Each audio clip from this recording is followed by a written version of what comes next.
Hey, how you doing? My name is Michael Parker, police officer up here at Northwest Community College. And Dr. Barnes and I were talking about the skeletal of the human body, and I was explaining to Dr. Barnes that my issue having my left leg a little bit smaller than my right leg was the fact that my sacrum only had 4 areas where most people have 5. And the nerve endings shoot through these right here, which holes, foramina, yes. in the foramina, that's correct. And as I was maturing in my adolescent age, my 5th one did not come in to place. So I actually have 4. So my left hip is a little bit shorter than my right hip, about 17 degrees is what we have determined, with 17 millimeters, is that what 17 you said? millimeters, That's I'm right. sorry. Well, we've determined with my chiropractor, so it's really basically kind of looking like this right here. Kind of lopsided. Yes, sir, kind of lopsided. And by the way, the development of those happens embryologically. Yes. It probably just showed up when you were an adolescent. That's right. So There we go. Very good.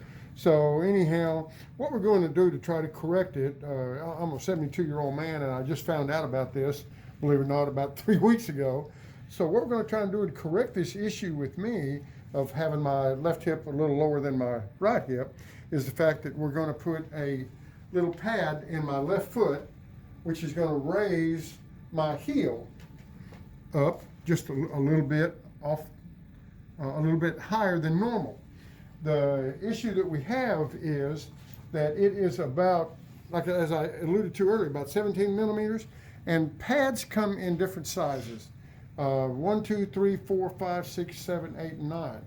And the chiropractor determined mine was about 17. So a number 6 in my heel is going to hopefully bring my hip, my leg back into place of about 6 weeks to 8 weeks of treatment. Then hopefully I won't have any more issues with my sciatic nerve. So that right there in itself, is a blessing, and I'm glad Yes. that we were able to find that out. yes. Also, my other issue that I have is the coccyx, which is the tailbone. Coccyx are normally angled like this right here. Mine is actually turned in like this right here. So many years ago, as I was playing baseball, I injured my tailbone, which turned it in.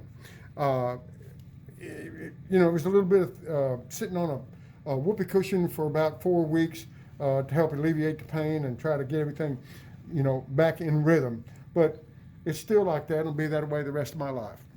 Kind of. But it's something I'm just going to have to learn and live to deal You with. may have just fallen on it, and that's what bent Well, I it in slid there. into third base is what Oh, I did okay. playing baseball. Okay. And hit the corner of the bag, and it injured the tailbone. But other than that, what I learned from the chiropractor is interesting, about the skeletal of the body. My L4 and L5 are actually, the cushions are deteriorating, and that's because of age, number 1. And the cushions are getting a little bit thinner, and so I have a little bit of pain with that, but we're going to work on alleviating a lot of the pain by doing some stretching exercises. Very good. Very good.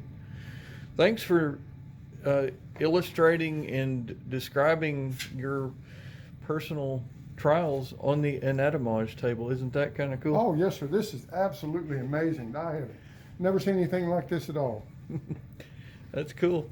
All right. Thank you. Okay, Doc, appreciate you. Yes, sir.